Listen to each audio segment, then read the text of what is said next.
cette série d'interviews qui s'appelle Rien ne sera plus comme avant, après la Covid-19. Nous allons traiter avec Christophe Gential. Bonjour Christophe. Bonjour Jacques. Qui est psychologue du travail et expert chez Secafi Groupe Alpha. Quelques sujets qui vont nous montrer que cette découverte brutale qui a été faite du personnel à la maison, avec du présentéisme au bureau, avec une productivité, à de l'absentéisme du bureau, avec une nécessité de productivité quand même, et donc une rupture, une autonomie totale, et qui aujourd'hui, on va revenir dans l'entreprise. Comment on passe de cette autonomie totale à la maison au retour dans l'entreprise avec le schéma traditionnel qu'on a connu 3 mois plus tôt. Alors, sur quoi faut-il être vigilant? Comment on reprend? Comment salariés et management doivent préparer le retour au bureau dans le travail traditionnel? C'est très intéressant cette question. On a, juste pour s'appuyer sur une évaluation, on a fait un sondage, Secafi a fait un sondage auprès de 1500 salariés en télétravail. Il y en a à peu près 9 sur 10 qui ont apprécié l'expérience du télétravail. Et aujourd'hui, c'est tout à fait en ligne avec ce qu'on observe dans pas mal de situations où on a des salariés qui ne veulent plus revenir, au boulot, au bureau.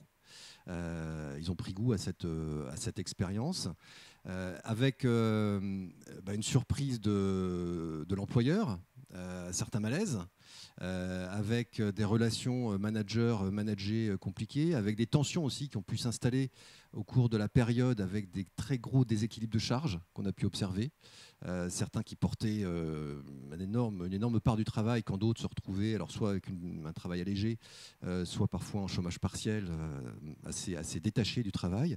Et donc on a effectivement aujourd'hui à redonner envie, à faire réapparaître le besoin pour le salarié lui-même. L'envie, elle vient du salarié, ça ne se prescrit pas, l'envie.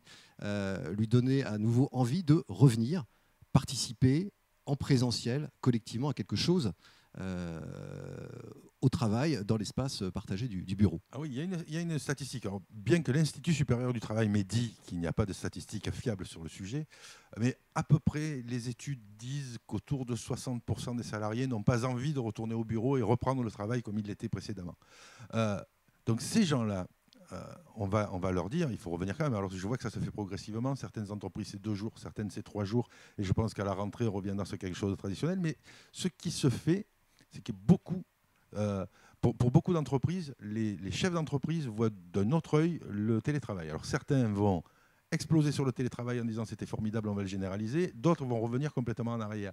Est-ce que là, on peut conseiller aux entreprises peut-être un juste milieu qui serait plus près de la vérité? Oui. Alors, j'ai envie de poser la question un petit peu différemment. C'est-à-dire qu'au lieu de demander de redonner envie aux salariés de venir au travail, donc quand on dit ça, c'est venir au bureau, je trouverais plus intéressant pour l'entreprise de s'interroger comment redonner envie aux travailleurs simplement de travailler.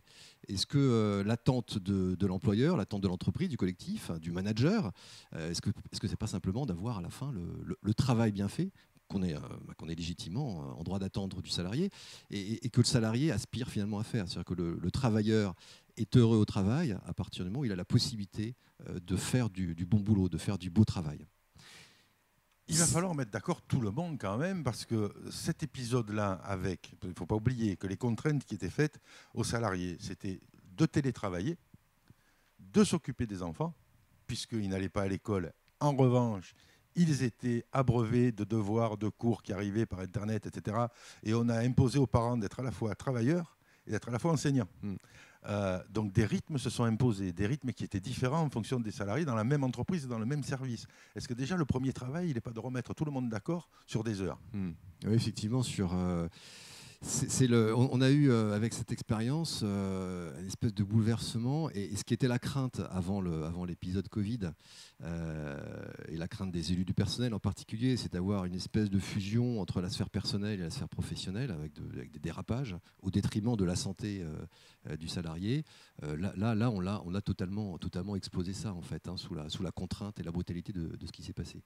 Donc effectivement, moi je pense que l'enseignement de cette période, c'est là où avant on avait un sujet qui était le télétravail, mais ça va même au-delà du télétravail, c'est l'organisation du travail au sens large, les moyens qu'on peut donner aux salariés, aux managers de bien travailler, remettre à plat cette question des moyens et de la coopération entre tous, en y mettant éventuellement du télétravail si on a besoin de mettre du télétravail.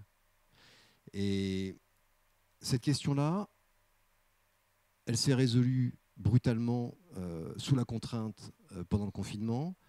On a sans doute un peu le tort de vouloir trop résumer l'expérience à... Alors parfois, c'est une expérience réussie du télétravail. Tout le monde a adopté le télétravail. On s'est tous mis à la licence et ça marche tellement bien qu'on n'a même plus besoin de revenir dans l'entreprise.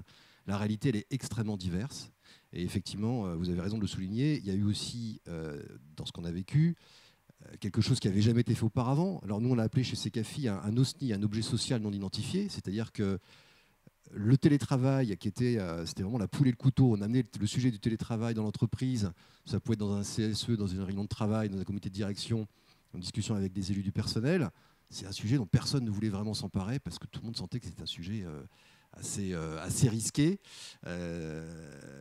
Donc on le laissait de côté et chacun avait des arguments pour faire en sorte de considérer qu'il ne fallait pas trop y aller parce que c'était dangereux pour le salarié, c'était risqué pour l'entreprise.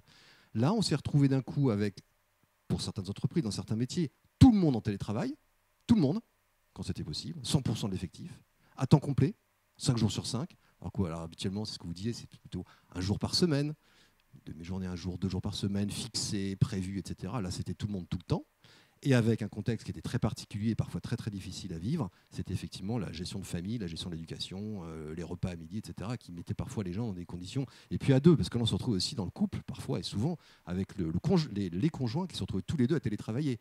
On a vu des scènes assez, qui font un peu sourire aussi. C'est le manque de PC, le manque d'écran pour travailler quand tout le monde travaille en même temps. On en a un qui prépare le bac, on a le père qui est en réunion, on a la mère qui est en réunion. Voilà, on ne sait plus comment s'en sortir.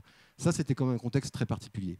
Il faut quitter ce contexte d'exception et revenir, je pense, ramener la question à quelque chose d'un peu plus large qui est, aujourd'hui, pour travailler, de quoi on a besoin et imaginer, ce qu'on aurait dû faire avant d'ailleurs, on n'a pas besoin d'attendre le Covid pour le faire, imaginer les meilleures solutions possibles pour faire en sorte que le travailleur, qu'il soit au bon endroit pour bien travailler, ça peut être chez lui, ça peut être au bureau, ça peut être entre les deux, ça peut être dans un espace de coworking. Ça peut être, voilà, j'allais effectivement penser à ça, des espaces extérieurs partagés. L'objectif, c'est que le travail soit bien fait. Et c'est le seul objectif que tout le monde doit chercher à viser, à atteindre. Alors, le problème, c'est la relation manager-manager.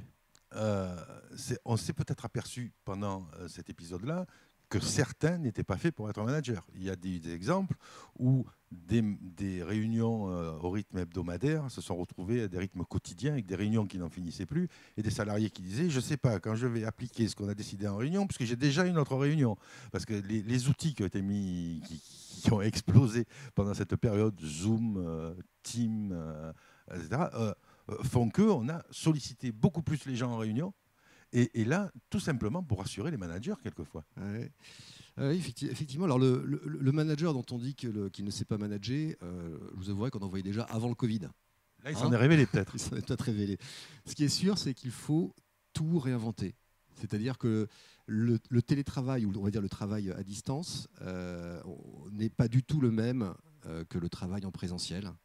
Et il faut tout repenser, donc y compris la relation managériale, mais y compris la manière de travailler pour soi, collectivement, vis-à-vis du client, toutes les personnes avec qui on peut être en relation. Et c'est un travail colossal pour le manager, et donc pour l'organisation qui doit se charger de former le manager, de lui expliquer ou lui donner des billes. Parce qu'il y a le manager dont on dit qu'il ne sait pas manager, et on a le manager à qui on ne donne pas les moyens de bien manager. Et ça, on en voit pas mal aussi. Hein. Il ne faut pas les oublier, ceux-là. Et on les range un peu trop vite dans la catégorie des managers qui ne savent pas manager. Donc il y a vraiment un travail global à initier qui doit partir du haut de l'entreprise pour savoir quel travail chacun doit faire, comment on organise ce travail-là, quelle place, quel rôle on veut donner au manager, et donc de quels moyens il doit disposer. Puis après, vérifier que le manager a bien compris tout ça et qu'il arrive à bien orchestrer, à bien animer son rôle de manager. Il y a des consultants qui vont avoir du travail parce que j'imagine que l'entreprise, ayant le nez dans le guidon, ayant des préoccupations aujourd'hui qui sont des préoccupations de faire tourner la boutique et de rattraper les chiffres d'affaires, etc., ne va peut-être pas avoir le temps de dédier des heures et des ETP à aller regarder quelle est l'organisation et quelle est l'organisation cible. Je pense qu'il va falloir là avoir recours à des organisations extérieures. Oui, sûrement parce qu'il y a... le regard extérieur vient décaler aussi le regard de l'intérieur et vient apporter la possibilité d'accéder à des idées, des points de vue différents dont on a besoin dans ces situations. Dont on a besoin. Il va peut-être y avoir, ce qui explique peut-être, alors sur le site Webscran, j'ai remarqué qu'il y avait une vidéo qui est en train d'exploser en ce moment, c'est celle d'Action Logement. On est en train de voir que les gens veulent quitter les grandes villes, etc. On va peut-être avoir une autre organisation géographique des travailleurs. Et il va falloir être vigilant sur la manière d'organiser le télétravail à venir, parce que si par hasard on se rendait compte qu'il va falloir revenir sur certains accords de télétravail, des gens qui sont partis habiter à 300 ou 400 km de leur lieu actuel pourraient déchanter s'il faut réintégrer le lieu précédent. Ouais. Alors ça, c'est... Moi, j'ai toujours été surpris et un peu craintif de ce qui allait se produire, parce que ce mouvement d'éloignement de la ville, le prix au mètre carré, l'inflation au mètre carré des logements, des bureaux en ville font que depuis des années, on commence à observer, alors c'est peut-être pas 300 km, mais en tout cas, les entreprises aiment bien quitter les centres-villes, en particulier dans les grandes métropoles. Ça permet aussi souvent, et à ces occasions-là de déménagement, il y a toujours 10, 15, 20% des salariés qui ne suivent pas. Donc il y a aussi, ça permet, sans le dire, des PSE des sortes de, voilà, ça permet quand même de réduire aussi, gérer une attrition de la masse salariale. Et le fait est, c'est qu'il n'y a pas vraiment, moi je n'observe pas de réflexion générale sur cette problématique-là. C'est-à-dire que je suis tout à fait d'accord avec ce point de vue, c'est-à-dire qu'il y a la question du travail, mais il y a aussi une question urbanistique, géographique. Comment est-ce que je crée un autre modèle qui permet à des personnes, à des travailleurs d'aller travailler effectivement autrement et ailleurs, tout en évitant de prendre le modèle actuel et de simplement l'envoyer ailleurs. C'est-à-dire que le salarié qui demain ira travailler à 400 km de chez lui, il ne s'agit pas juste de lui demander de travailler à 400 km de chez lui 3 jours par semaine et de faire 2 fois l'aller-retour dans la semaine parce qu'on va tenir à ce qu'il soit au bureau 2 jours par semaine pour faire ses réunions avec son manager, pour amener ses temps et pour montrer sa tête.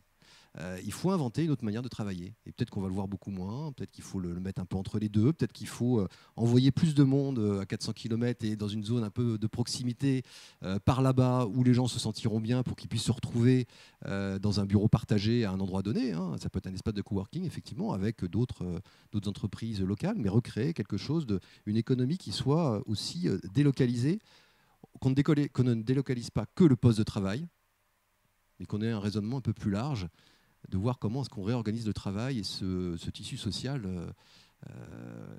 voilà, qui sera demain effectivement plus dispersé. On peut dire donc que rien ne sera plus comme avant, mais qu'il faut quand même réfléchir à l'évolution de demain pour continuer à fonctionner quand même. Il va falloir terriblement réfléchir. Ça va être passionnant, un peu fatigant mais passionnant. Merci Christophe. Merci Jacques.